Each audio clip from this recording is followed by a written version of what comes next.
Om Jnanatimirandhasya Jnananjana Shalakaya Chakshurunmilitam Yena Tasmai Shri Gurave Namaha. Hare Krishna.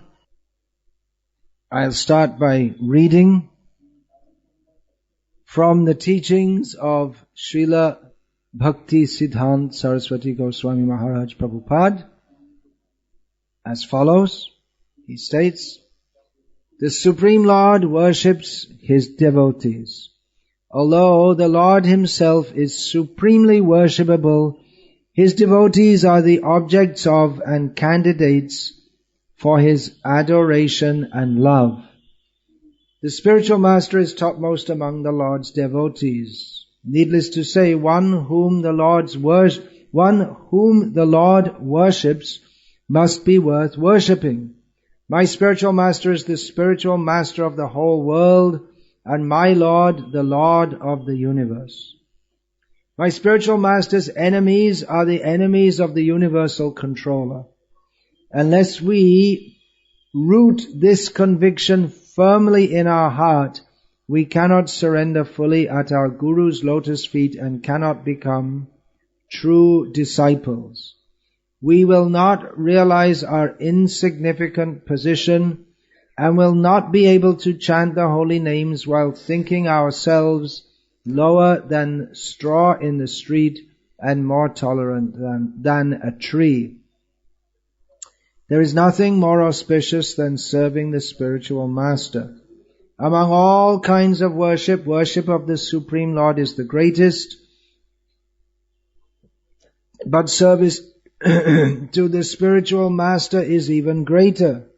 Unless we are fully convinced about this, we cannot properly take shelter of our Guru and understand that he is our shelter, protector and maintainer. The Vedas say, Sarvasvam Gurave Dadyat. Everything should be offered to the spiritual master. If we do not serve the Guru by offering our lives, wealth, intelligence, speech and knowledge and body at His lotus feet, we will not become free of our absorption in matter. We will not give up our material desires. Our material disease will not be cured, and our illusion, fear and distress will not be vanquished. By surrendering completely at the Guru's feet, we become free from illusion, fear and lamentation. If we aspire for the spiritual master's causeless mercy, then the spiritual master will bless us without duplicity.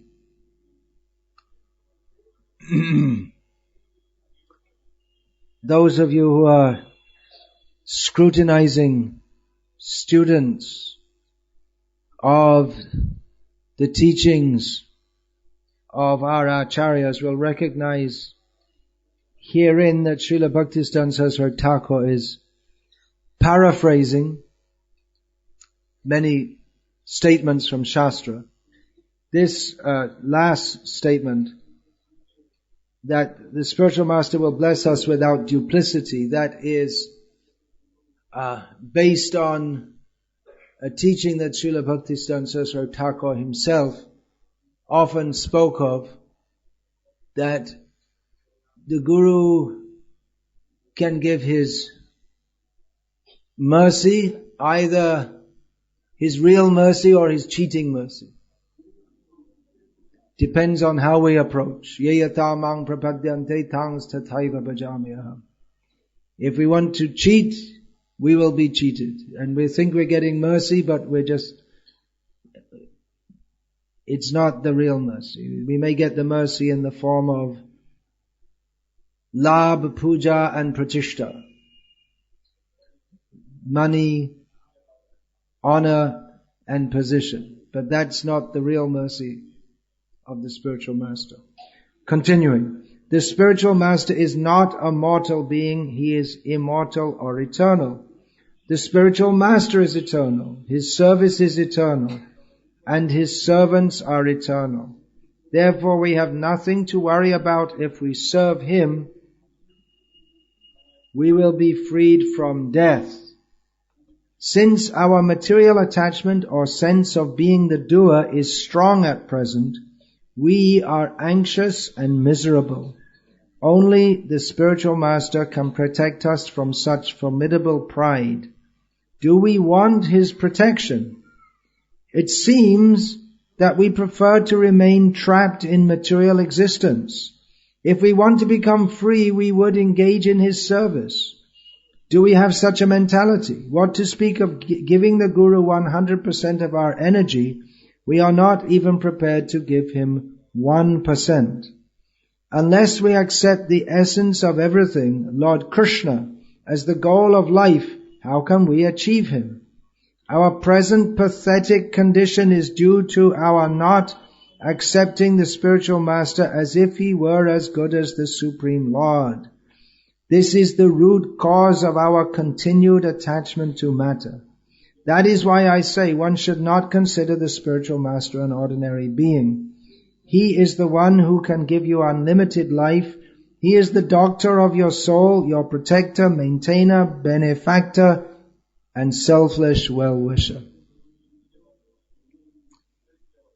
If we are not prepared to take complete shelter at his lotus feet, then we should expect to be cheated according to the degree of our negligence or duplicity.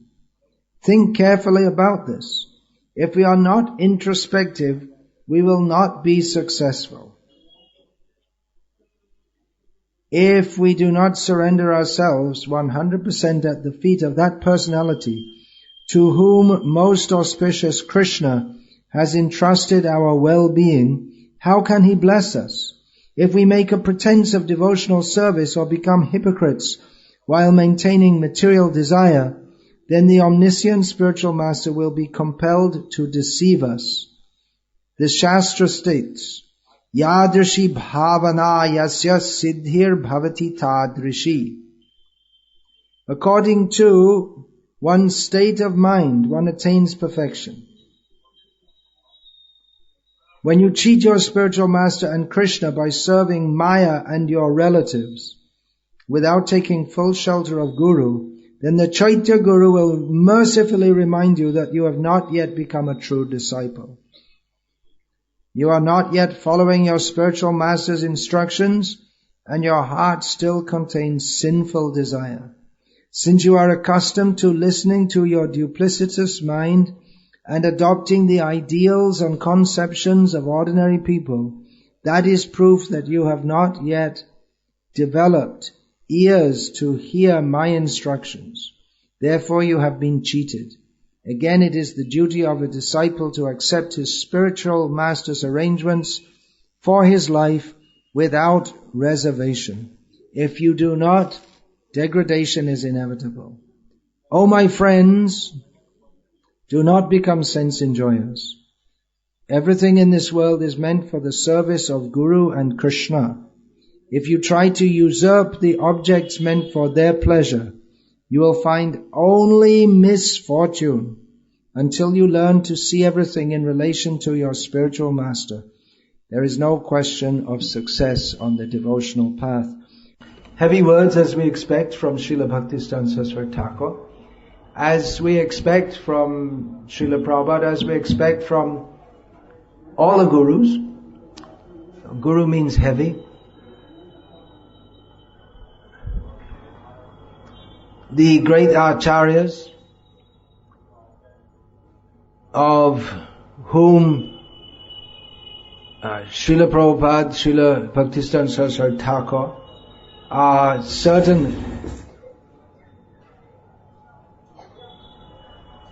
Hare Krishna. Is there any need to do? Was it all right before?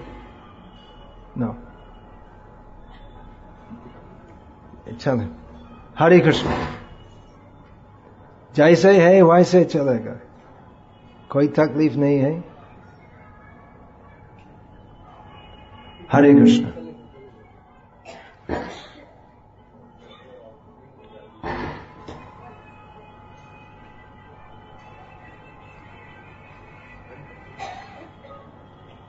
Hare Krishna. Yeah, so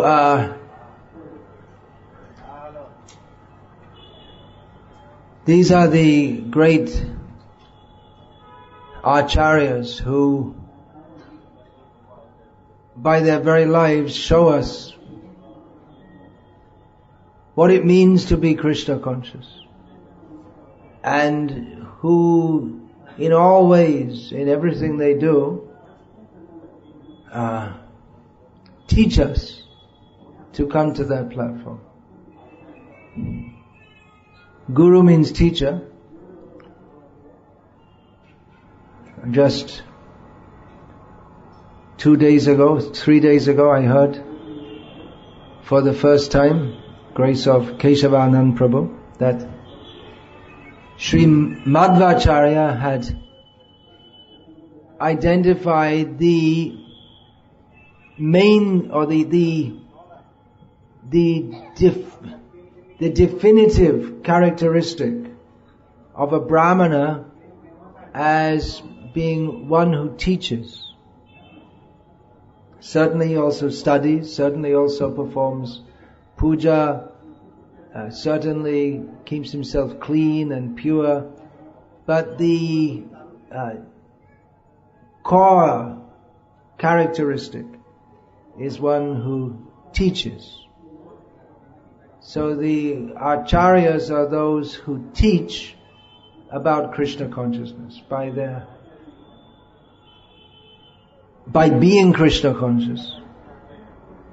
They show others, even when they're not specifically teaching or thinking of teaching, just everything they do, we can see, we can observe as best we can from our limited platform how they live, what they do, how they act, how they react to various circumstances. So this ceremony is called Vyasa Puja Mahotsav, festival of worship of Vyas. Vyas literally means he who divides. That name signifies that he has divided the Vedas, not in the sense of making them separate, but ordering them, putting them in editing, to make the knowledge of the Vedas accessible to people in Kali Yuga. So anyone who speaks the same message is considered a representative of Vyas, or sometimes just simply called Vyas, because they represent him. So this festival, you're coming here because you are kindly attached to me, but the Vyasa Puja means that, from my perspective, means that I have to worship Srila Prabhupada, and we all have to worship Srila Prabhupada. So, from my perspective, you're all kindly coming here to remind me that I have to worship Ved-Vyas through the personage of Srila Prabhupada. And we can all be well reminded of this. Of course, we should remember, glorify, and act solely for the pleasure of Srila Prabhupada at every moment of every day. But nevertheless, there are certain days set aside for remembering specific personalities, specific pastimes. We have Vamana Dwadashi, Varaha Dwadashi, Gaurapurnima, Nrsimha Chaturdashi, Rama Navami. On these festival days we remember particular forms of the Supreme Lord. There are other festivals like Janmashtami, Govardhan Puja, Vijayadashami, in which we remember specific pastimes. So similarly, there is this one day is set aside to concentrate our remembrance and our gratefulness on Srila Prabhupada. So I can thank you all for your contributions in Srila Prabhupada's service. Last night, the drama of the appearance of Lord Jagannath, we have to congratulate the actors and everyone else involved. I was planning to speak on the appearance of Lord Jagannath, but he appeared before I had the chance to do so. So he already appeared in the drama. Of course, he appears every day. Jagannath Swami Nayana Pattagami Bhavatume. We thank all the devotees for coming here. And we particularly thank the devotees for their ongoing service in Srila Prabhupada's mission. Especially Srila Prabhupada always emphasized the distribution of his books as the best method to preach Krishna consciousness. So many of you in December were working very hard to distribute Srila Prabhupada's books. And in some devotees here have been exceptional in that regard. In Salem, 22,000 Mahabig books, means mostly Bhagavad Gitas. Means in Salem and around Salem, devotees from Salem going out. In Surat, I don't know about all of the devotees, but those who are working with Radhesh Prabhu and Aravindaksh Prabhu, they distributed. That's a group of Grihastha devotees. So, they have other things to do also. Of course, in Salem, a lot of the devotees were Grihasthas. They just, for 1 month, whatever other duties they may have had to do, they toned them down and they were just out and about. So in Surat, also 17,000, which is a relatively small group, 17,000 Mahabig books. That was with subsidy? No, full price. So congratulations to all of you. Sankirtan Prabhu in the well-known city of Brno. You've all heard of Brno, I presume. Well, no one ever heard of Salem till you went there either. I'd never heard of it myself. How many books did your group distribute? 3,000. 3,000 Mahabig books. So you may think, what's this? 22,000 in Salem, 17,000 in Surat, and 3,000 in Brno. Well, I challenge any of you to go there to check and see if you can do one big book, because it's not so easy actually. It's a completely different thing. I mean, in India, people are already pious to some extent, although it's decreasing all the time.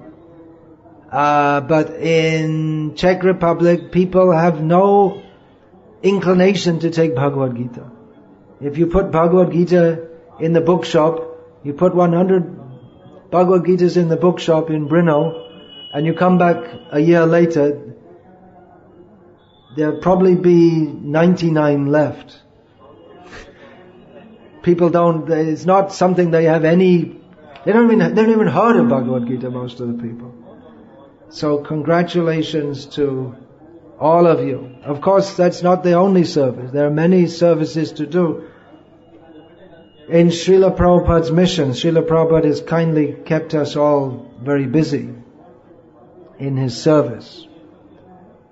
He also said that 50% of his mission is still to be fulfilled in establishing Varnashram. So some of you are very busily engaged in that also. it's in many ways more, although we're talking of varnashram, simple living and high thinking, but to establish simple living seems like a very complex thing. Just to, maybe because our minds are so complex, you have to just unwind them and chant Hare Krishna and be happy. But even to do that, to get some land and to convince people to go and live there, and then all these different laws that exist, and money. It is complex, but ultimately book distribution and various forms of preaching, varnashram, all these Gurukul, of course, Gurukul is intimately related with varnashram, preparing Vaishnavas to carry forward in the future. Now we're looking at the little boys and thinking how we can bring them up, how we can guide them in Krishna consciousness, but the child is the father of man, as the saying goes. Who's the child now will be the father later. Who's the disciple now will be the guru later. So, we're praying and attempting to train the children in such a way that what we're attempting with them now on a small scale, they will be able to, as they become older, they will be able to guide others and become spiritual leaders for many hundreds and thousands of such projects. So yeah, this is, you've all come here to, I suppose it's meant to glorify me, as I may shamelessly say. But it's difficult for me also. It's easy to talk about the great acharyas, but Srila Prabhupada, he wanted us to be like that. We know that Srila Prabhupada wanted his disciples to be gurus, and he often spoke about that, but he much more often spoke about his disciples being pure devotees. The whole question of are the disciples of Srila Prabhupada, are they real gurus or whatever, it wouldn't arise well, it still might arise because it's an age of quarrel and contention. But we've heard the phrase of self-effulgent acharya. If the devotees are pure devotees as Srila Prabhupada wanted, then there would be, it would be much easier to accept that Srila Prabhupada's disciples should be gurus. Of course, it's not that everyone is expected to be on the level of Srila Prabhupada, but he expected, he would sometimes push his disciples, why are you not pure devotee? Why do you sleep so much? Why do you not work more? And devotees would say that, well, Prabhupada, you can do it, but we can't do it. And Prabhupada said, why can't you do it? Everyone's expected to be a pure devotee. Srila Prabhupada was pushing everyone like that. As he said that, my spiritual master is pushing me, I am pushing you, and you should push others. Just like the train. How does the train? Well, if the engine's at the back, then it pushes one carriage, and that pushes the next carriage, and that pushes the next carriage, and in this way it goes toward the destination. So Srila Prabhupada was pushing and pulling. Pushing everyone to be Krishna conscious and pulling them up also. And as we heard in this quote from Srila Bhakti Siddhanta Saraswati Thakur, The only reason that we're not becoming pure devotees is because of our own resistance, our own lack of desire. That is due to wrong desires since time immemorial. But those desires are to be purified by the process of devotional service. But it requires pushing and pulling also.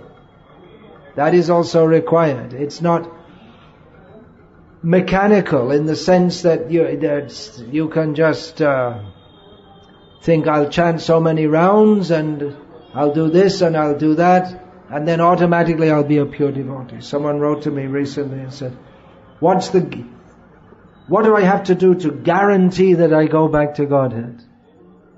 It's not a mechanical process. There are rules and regulations to follow. There are formulae to follow. There are things that we should do, things that we should not do. But ultimately, it all depends on Krishna's mercy on us, which, as we've also just heard from Bhaktisiddhanta Saraswati Thakur, that is His causeless mercy. So we are not causing Krishna's mercy by chanting Hare Krishna or any of these things, but we are simply inviting His mercy, praying for His mercy.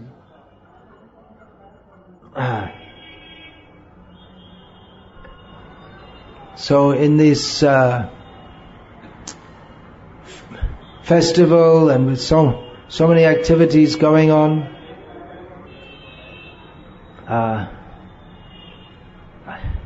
I sometimes think that we see sadhus, they live a very simple life.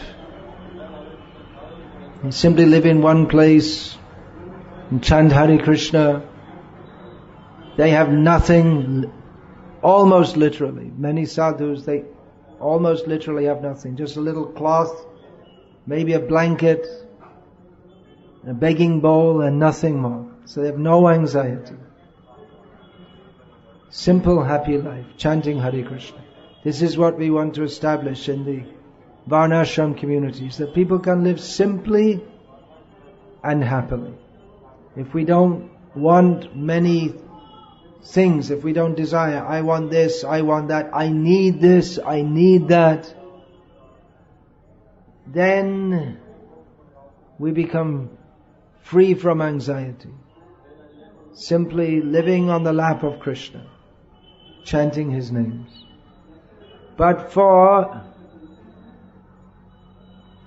those who have accepted the responsibility of preaching Krishna consciousness in the modern world, we can't have such a simple, carefree life. We can work hard all our lives to attempt to develop a situation in which others can live simply and happily in Krishna consciousness. But for us to work toward that, it is not easy. And to deal with means to preach to try to encourage people to come up in Krishna consciousness. We find that the words of Shastra are indeed true. In Kali Yuga, people's minds are very disturbed. That is just like the defining quality of a Brahmana is his propensity to teach. So similarly, the defining quality or bad quality of people in Kali Yuga, hi upadruta. The mind is very disturbed. So it can be very difficult. It is very difficult to interact with so many people. We may desire to be a simple sadhu and just chant Hare Krishna and live simply and peacefully. That may not be possible for all of us. Of course, some devotees have to go live on the land and live simply and peacefully. And that should be our the inner peace has to be there. Otherwise we can't begin to serve Krishna. Yes. Ashantasya kutas sukham. There's no question of spiritual happiness unless we're internally peaceful. But our path, or those who are going to preach Krishna consciousness in this world, it must be Kantaka Koti Ruddha. Shri Bhakti Marga Iha Kantaka Koti Ruddha. In Kali Yuga, the path of devotional service is beset with innumerable thorns. So we have to accept that in Krishna's service. That is our mandate from Srila Prabhupada, which he inherited from his Guru, that we have to preach Krishna consciousness. We may ourselves need much preaching to. Preaching that is for the perfect devotees. Brajabashigon pracharake dhan. Those who are those who are actually pure devotees, they are fit to preach Krishna consciousness, but on the order that Bhaktivinoda Thakur and Gaur Kishore Das Babaji gave to Srila Bhakti Siddhanta Saraswati Thakur, which he gave to all his disciples and which Srila Prabhupada gave to us. We have to preach Krishna consciousness as best we can. What can we do? Shakti buddhihin ameyoti din. Bhaktivinoda Thakur prays. We're fallen, we have no proper intelligence, we have no ability, but jogata bichare kichu nahi pai tomara karunasha. Although we're unqualified, we simply pray for the mercy of Srila Prabhupada and all the great acharyas, for their mercy, that we may, in whatever capacity we can, execute their mission. And we see that some of you are being empowered for so many services in Srila Prabhupada's mission. For myself, I'm in the position of Guru, which is the same position as that of Srila Prabhupada, Srila Gaur Kishore Das Babaji, Srila Bhakti Siddhanta Saraswati. It's a grave responsibility. But actually, all of us are in the same position as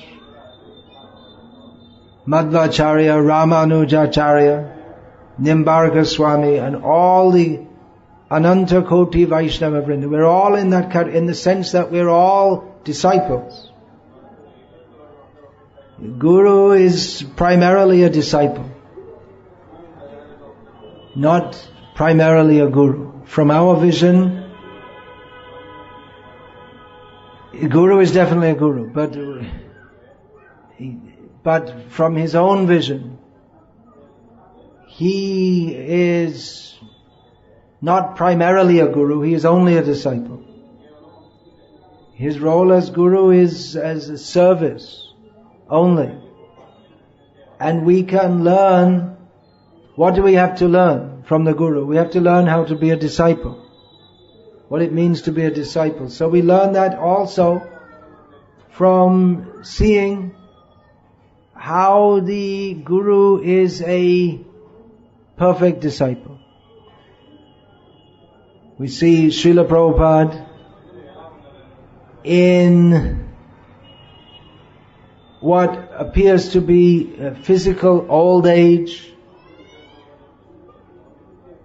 He took up the order of his Guru to preach in the Western world, and there was nothing at all about what he did that was easy. There was nothing about what Srila Prabhupada did in preaching the West that was not very difficult. Shivaram Swami some years ago related an anecdote that they had employed one of the top lawyers in England to fight a major case for the devotees. So this lawyer was almost 70 years old. He knew almost nothing about the Hare Krishna movement. So the devotees gave him the abridged biography of Srila Prabhupada to read, which he read. Lawyers, they're accustomed to read. So he read it quite quickly, and then the next time he saw Shivaram Swami, he said that he was very impressed by what Srila Prabhupada did going to the West, and you don't understand how difficult it was. This is a man who never heard Prabhupada's name until 2 days ago, and he's telling Shivaram Swami, who's one of Prabhupada's principal disciples, you don't know how difficult it was for him to go to the West and preach, because at that time Shivaram Swami must have been about 40 years old, because you don't know what it's like to be 70 years old. Whereas this lawyer was 70 years old, so he knew that how difficult things that you take as normal. Recently I saw one young devotee just, without thinking about it, just run up the stairs. And I thought, yeah, I used to do that too. Not now. And I've still got quite some way to go to 70, if I reach that age at all. So there are so many considerations. How difficult, I mean, that was even physically, heart attacks, and dealing with these completely mad people. It's very uncultured, but Srila Prabhupada saw a spark of interest in Krishna consciousness. Nowadays, if we had to deal with such people, we just wouldn't bother. We'd say, let's go and find someone better. If people are just so crazy and uncultured, we just, okay, give them some prasad. Let's find someone better. But Srila Prabhupada didn't find anyone better. They were the best.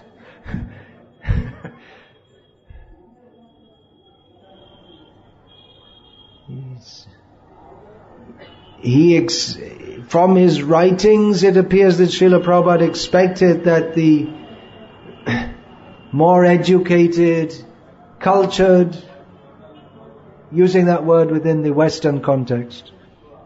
We can also say that Srila Prabhupada often used to speak of gentlemen when he met some person who's educated and considerate in his behavior.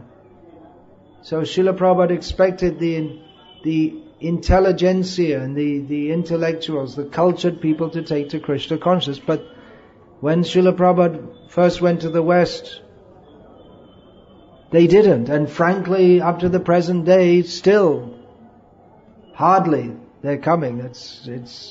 We're still getting all the, I'm not saying this in a bad way, but we're still getting people who are estranged from the respectable mainstream. They're the people who are taking to Krishna consciousness. So, the point I'm coming to here is that Srila Prabhupada, despite all difficulty, and we may not know we may not be able to imagine what difficulty he took in executing the order of his spiritual master.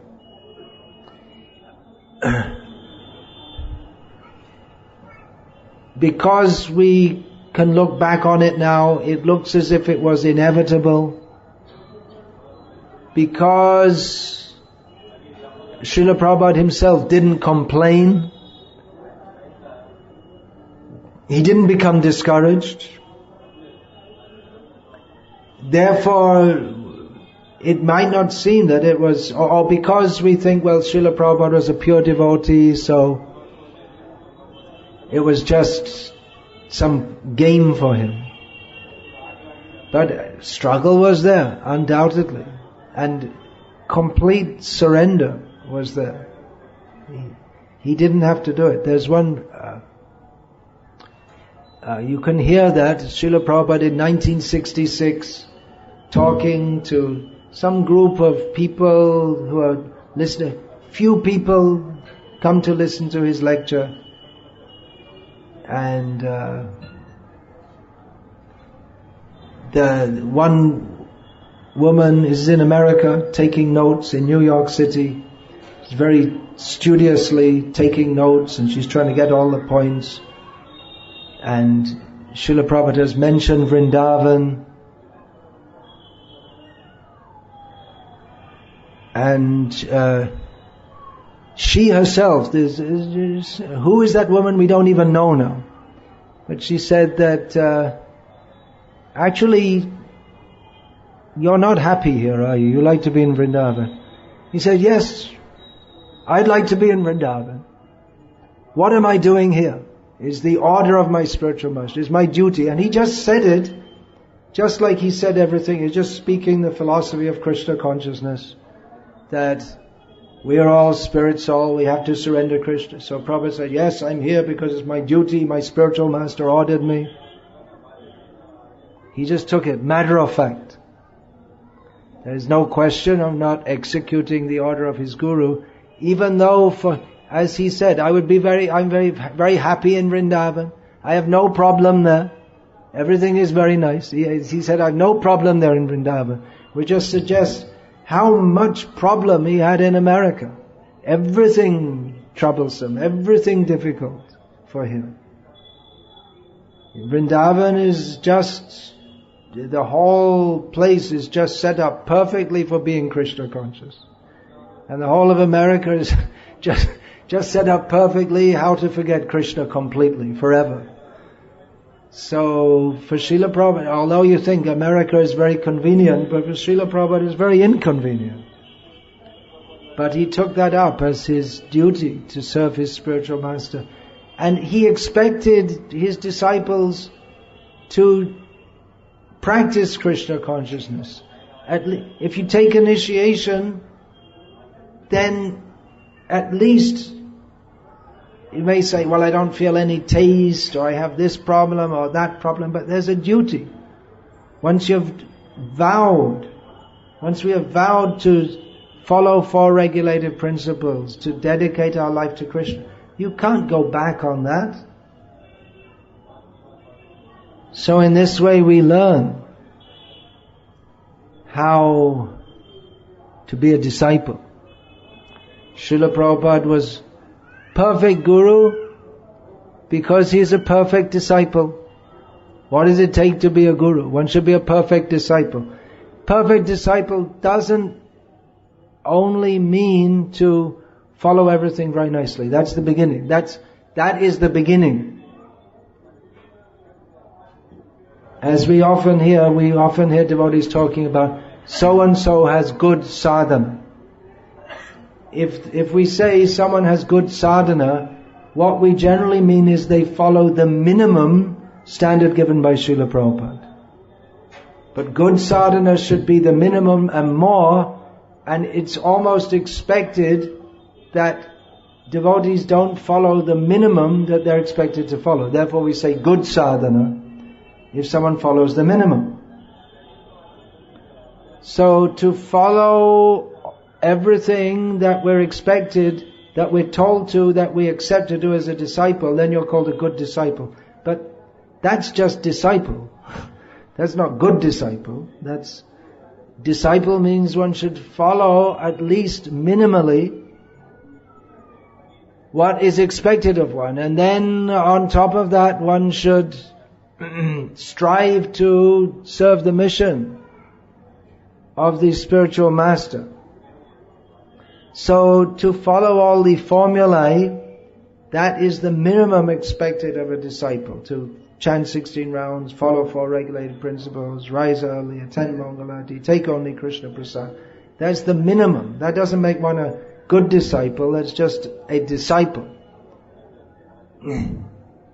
So we learn from Srila Prabhupada's example what it means to be a good disciple, what it means to be a guru.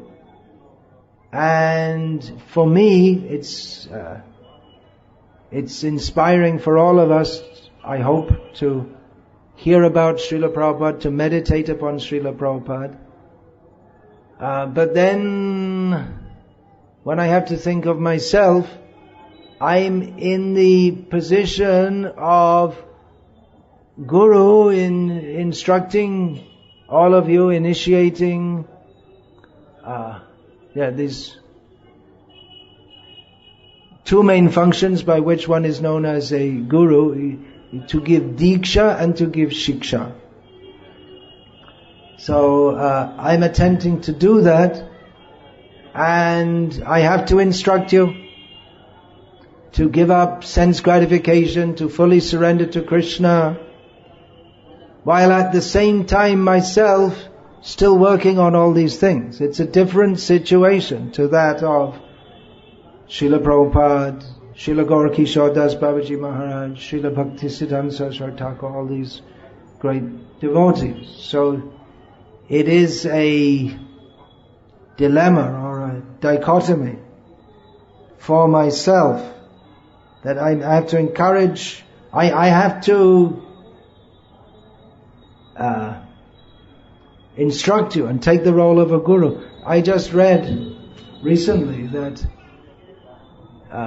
description from Shastra of Lakshmi Devi describing the symptoms of uncultured people she doesn't like to live with.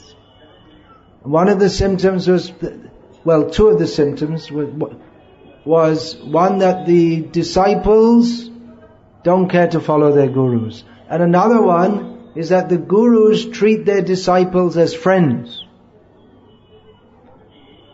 So the guru is to take the role of a guru. One has to take the role of a superior in the form of instructing others. It's not that the guru is supposed to be unfriendly, but for the benefit of the disciple and to execute his duty as he's told by his guru, he has to take a superior position.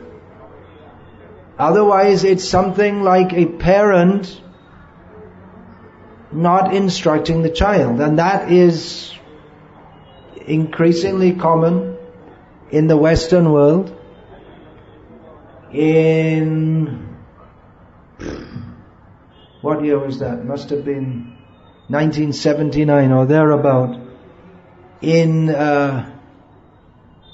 Sweden, the great bastion of adharma, they think they've got it all worked out, how to be perfect human beings, perfectly civilized. But from the dharmic perspective, it's most adharmic. They think that they're just perfect. We're equal to everyone. They're equality to everyone. I saw this because I was engaged in raising funds for purchasing vehicles for preaching in Bangladesh. So one incident among the maybe thousands of people I met while selling some records. Many of you may not even know what records are, but how to describe. Prior to CD players, there was some means of selling, of reproducing sound. So there was a woman, young woman, walking with her child who was about 5 or 6 years old. I offered the record to the woman, and her immediate response she turned to her child and said, "Shall we buy it?" She's asking her child. I was just struck, what is this? She's not only treating the child as an equal, she's treating the child as a superior, probably because she didn't have a husband, and it's the nature of women to need to be directed, but she took shelter of her child. So for the Guru to treat the disciple as an equal, that is a sign of adharma. So it's a duty for me to take a superior role. Most of you here are born in India, where the culture up to the present day has some idea, it's still there, some concept of relationships between guru and disciples. Nowadays this concept is mostly transmitted via TV serials, which show, often in a highly speculative way, various pastimes from Shastra, and there are modern gurus who are like a semi-spiritual version of rock stars, but still the concept of guru and disciple is there. And this Bhaktisiddhanta Saraswati Thakur was quoting Sarvasvam Guruve Dadyat. Actually, the guru of the demons, Shukracharya, we'll find that in Bhagavatam. He said that to Bali Maharaj, Sarvasvam Vishnave Dadyat. That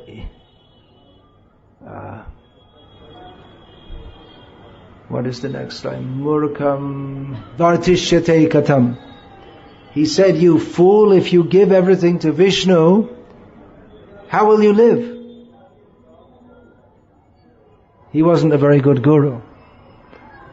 Shukra is the kind of guru who should be rejected, because he forbade his disciple to give everything to Vishnu. But in this world, the disciple does so via the guru. One is supposed to surrender one's life in the service of the guru, seeing that the guru is surrendered in the service of his guru, and it's all going to Krishna. So that's the dichotomy for me. I have to be honest.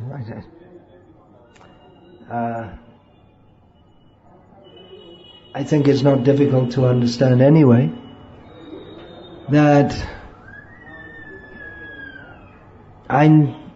what I know, what I've learned from Srila Prabhupada, what I experience, that is, by Srila Prabhupada's mercy, that is my life now. Whatever course my life was going on previously is completely changed by Srila Prabhupada's mercy, and I have nothing else to do in this life but to serve Srila Prabhupada. And not only this life, Chokudana Diloje Janme Janme Prabhushe, in every life. And on his order, I have to try to guide you also. My inability to do so, that is there, but because there's his order, then everything can be perfect by his order and his mercy. So, if by accepting his order,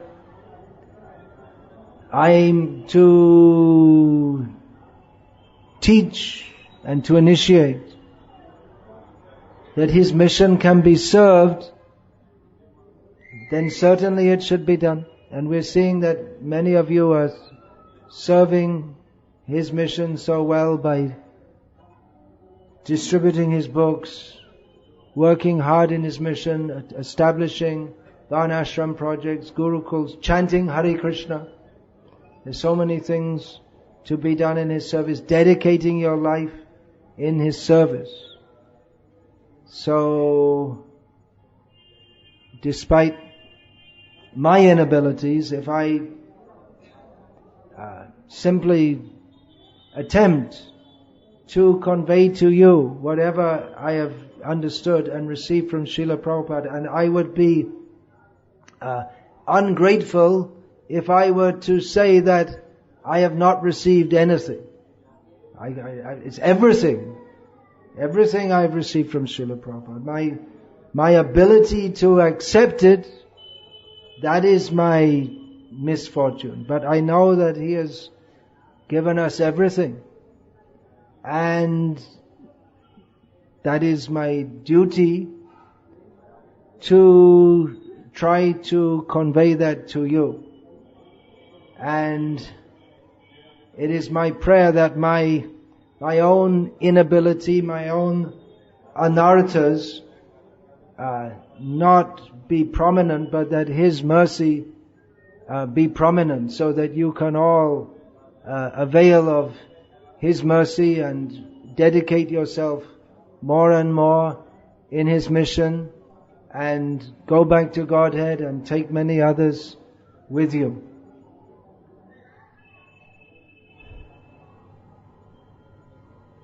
So that is my prayer on this day and every day. Hare Krishna. Yeah, 9:30. We're supposed to stop here at 9:30.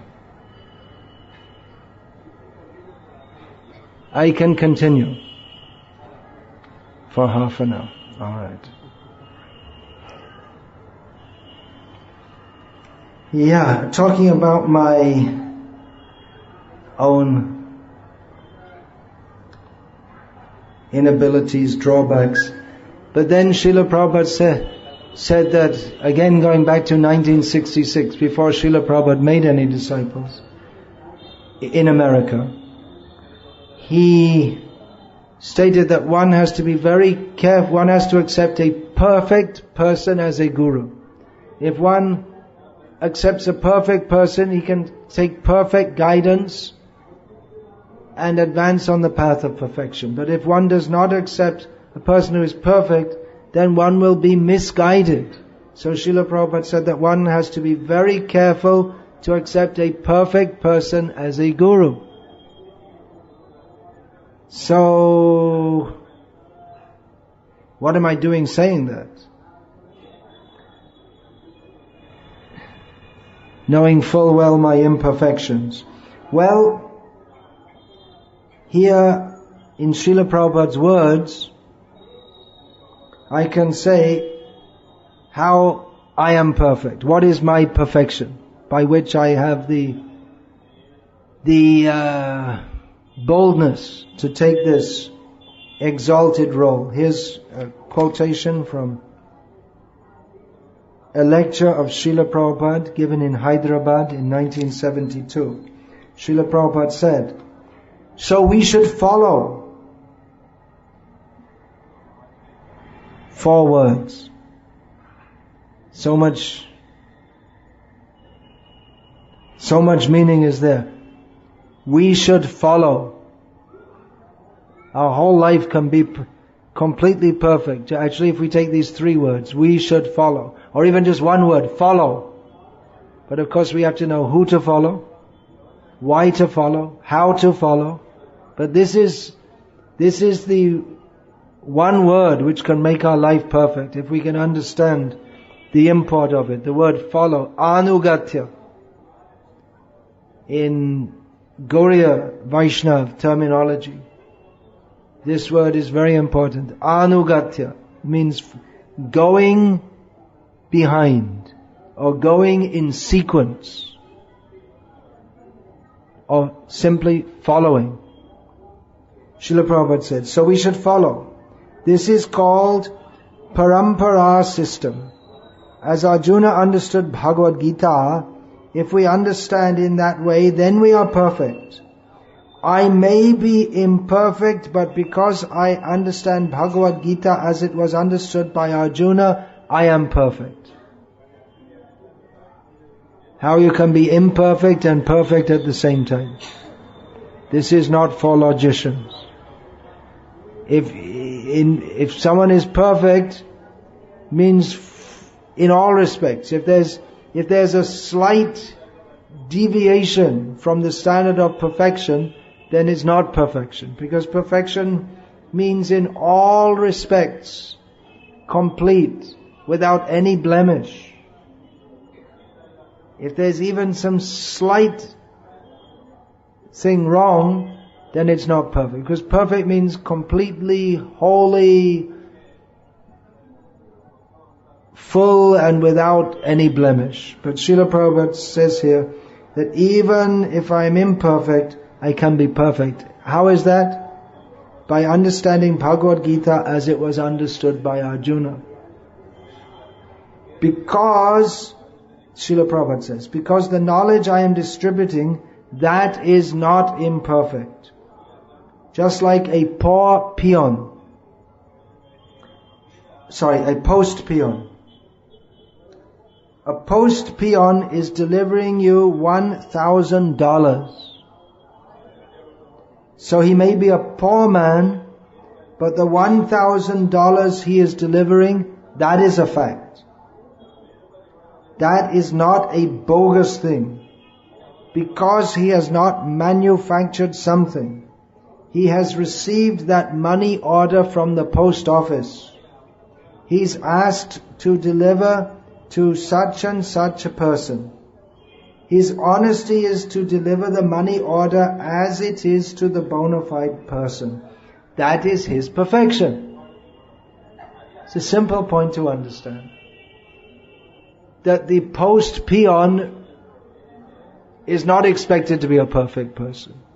It's not expected, anyway, no human being can be perfect. If we're talking about the material sphere, someone can be spiritually perfect. There's no such thing as perfection in material life anyway. So, the post peon, he may have so many personality defects. He may be short-tempered. He may be an alcoholic. He may have so many personality defects, but in his job of delivering as a peon, he has to deliver one thing from one place to another. He has to deliver $1,000, he delivers it. He's honest. And he's competent. So he does his job perfectly.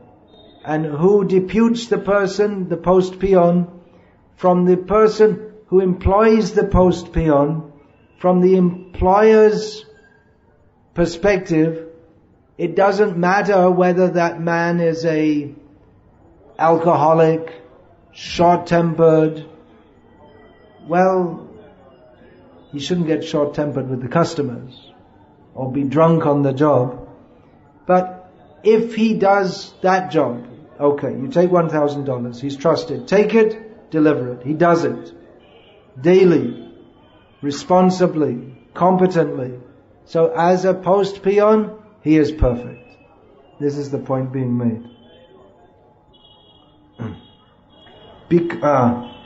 He has received that money from the post office. He's asked to deliver it to such and such person. His honesty is to deliver the money order as it is to the bona fide person. That is his perfection. Because he's delivering $1,000, he doesn't require to become a very rich man. He may be a poor man. Similarly, a guru is perfect when he delivers the words of the superior authority as it is. Then he's perfect. He may be imperfect in your estimation, but that is his perfection.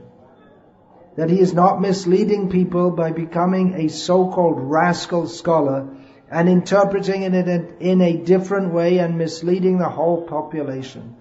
That is perfection. People say so much about me, Srila Prabhupada says, that I have done some wonderful thing.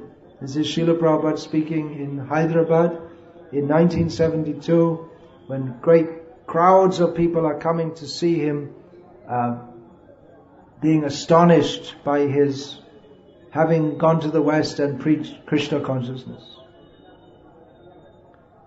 If you want, you can catch Basu Ghosh Prabhu and ask him more about this, because he was present in all these lectures and he was helping to organize it and everything. He was a young man at that time. So, Srila Prabhupada continues. People say so much about me that I have done some wonderful thing. But I say that I am not a magician. I'm not a magician. My only credit is that I am presenting Krishna as he is. That's all. I'm not diluting Krishna. If we hear Srila Prabhupada's lectures in 1966 to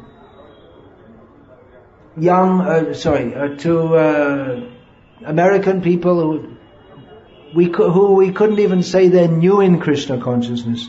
They really have very little idea about Krishna consciousness. And gradually, some of them picked it up.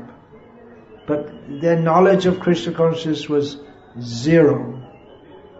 And if we hear his lectures later, 1972, 1976, it's the same message.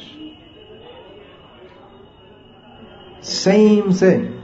And we can understand that before he came to America, he was also speaking the same thing. So it wasn't that Srila Prabhupada in 1966, he was some, from an external point of view, you might think it's some pathetic figure, just trying to teach something which no one's interested in, and what's he doing? It's just ridiculous. That's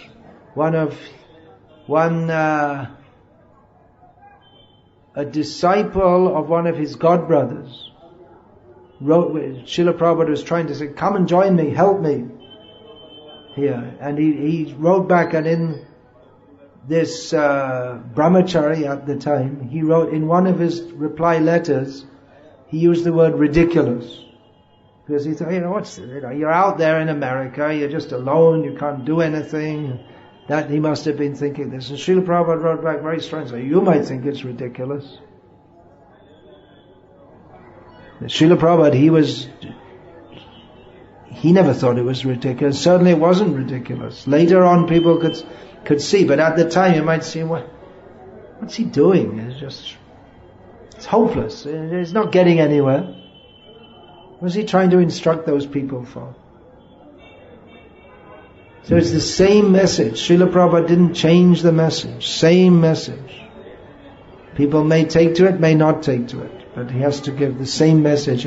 Because he has the faith, that faith in Krishna's words, that we don't have to change anything. Just present Krishna's message as it is. And then if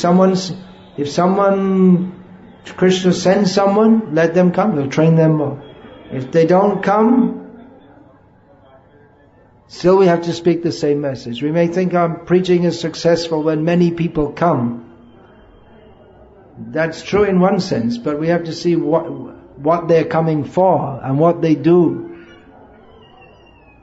First characteristic of successful preaching is that it's preaching Bhagavad Gita as it is. Otherwise, there are so many successful preachings. There are so many Shris and Babas and Ammas. They're very successful in collecting people. But what is the use of such preaching? So by Krishna's mercy, I haven't discovered any new techniques of preaching.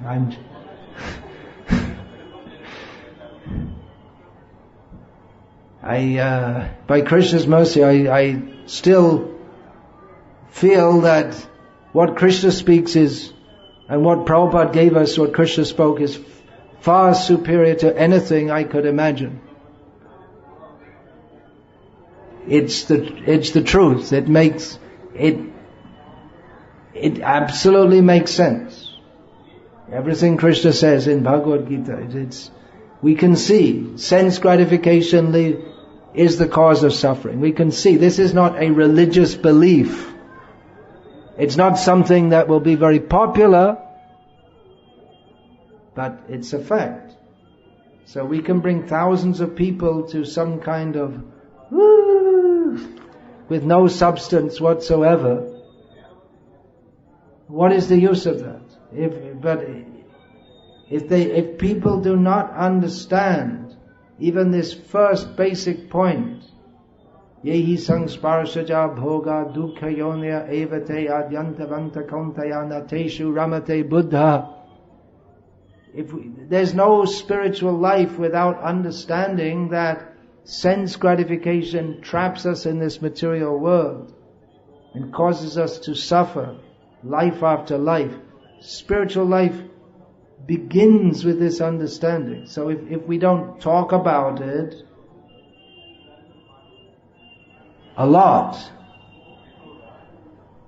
and teach that to others and preach that, then what is the preaching?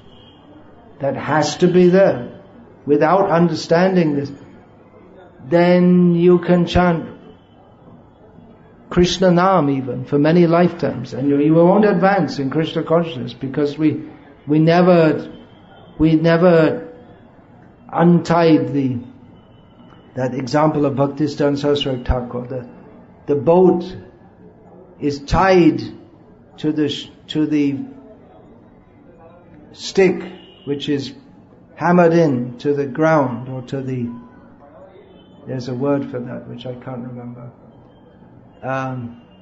So that the boat is tied up to the shore. We're rowing and rowing and rowing and rowing and rowing, and we're not going anywhere. So that tied up to the shore means our material attachments to sense gratification. We have to say these things. So by Krishna's mercy, Prabhupada's mercy, I didn't discover any better preaching technique than speaking Bhagavad Gita as it is. And of course, all the other activities have to go on. Harinam, Sankirtan, book distribution, all these things. But in the role of Guru, one has to speak the message of Bhagavad Gita as it is, as we just heard from that quotation from Srila Prabhupada. So that's really all you have to do. As Chaitanya Mahaprabhu said, Jare deke tare kaha Krishna Upadesh. Amar Agyai Guru Hoya Taro Edesh. That's how one is a guru. By speaking Krishna's instructions in Bhagavad Gita. So we should understand this.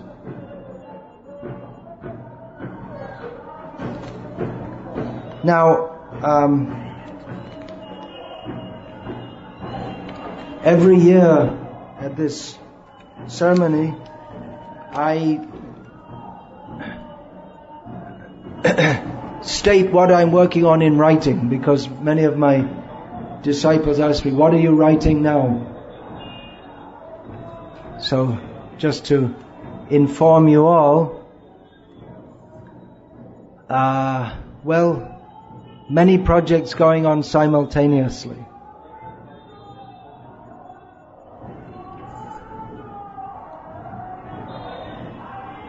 The book of mine, which should be published this year, Balaram book, should. You have to be more positive than that. Book on Balaram that's been sitting around in my computer in an unfinished state for many years, like many other books. So Kishore Prabhu is working on that. Well, that Patropadesh is also, it's finished, but almost ready for publication. That's not really a new book, that's just selection from some of my letters. So a book on Balaram, and then two major projects, both in the size, the scope and the importance of the message, which I'm working on, which won't be ready by next year. And probably may not be ready even in 2 years or more, are the books on Vaishnav culture, etiquette and behavior. Especially in the Gurukul, we want to teach from the beginning what are the proper behavior for Vaishnavas. I'm going to point out something now because it seems to be becoming popular. I corrected one of my disciples for doing this, and yesterday I saw in the drama team, anyone from the drama team here? Okay. Alright, you are guilty of this crime also. It's not a crime, but I have to correct you. I'll just perform one gesture just to show you that you shouldn't do it, which is going like this. Please don't do it. It's, at least in the Bengal culture that I lived in, it's considered very rude. It's something from the West. So the culture that's been going on in India from practically time immemorial, many of the things didn't change for hundreds and thousands of years. So there's no need to introduce all these things. It's not a major fault, but all these things we should train the children, and actually this Brahmin initiation, it should be trained in all these things. Not just, okay, I've been around long enough, it's time to hang a thread on my shoulder. But the Brahmanas, they should be ideal spiritual leaders. So they should know all these things. So that's one thing I'm working on, and then that of course you may have heard before, because it's something that has been in the offing for more than 20 years now. But I'm concentrating on that more now. I am also revising the Sri Bhaktisiddhanta Vaibhav. Some revision and some new things to be added, not much, but when you say not much of such a big book, it still comes to quite a lot. Then another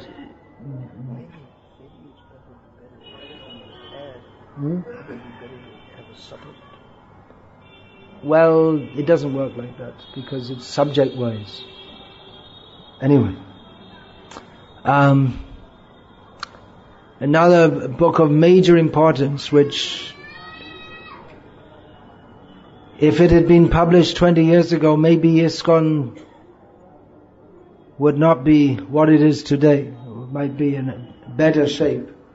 The mood and mission of Srila Prabhupada, it's still in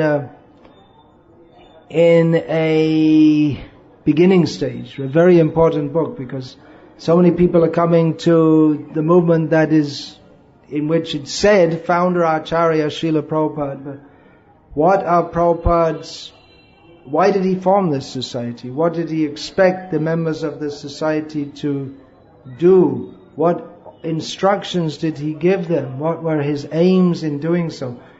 All the members of this society should know that. But one reason that they may not know very well is because Srila Prabhupada, he said many things and in many places and many circumstances, and bring it all together and analyzing it is a major task. But that is essential for the future of our Krishna consciousness movement here.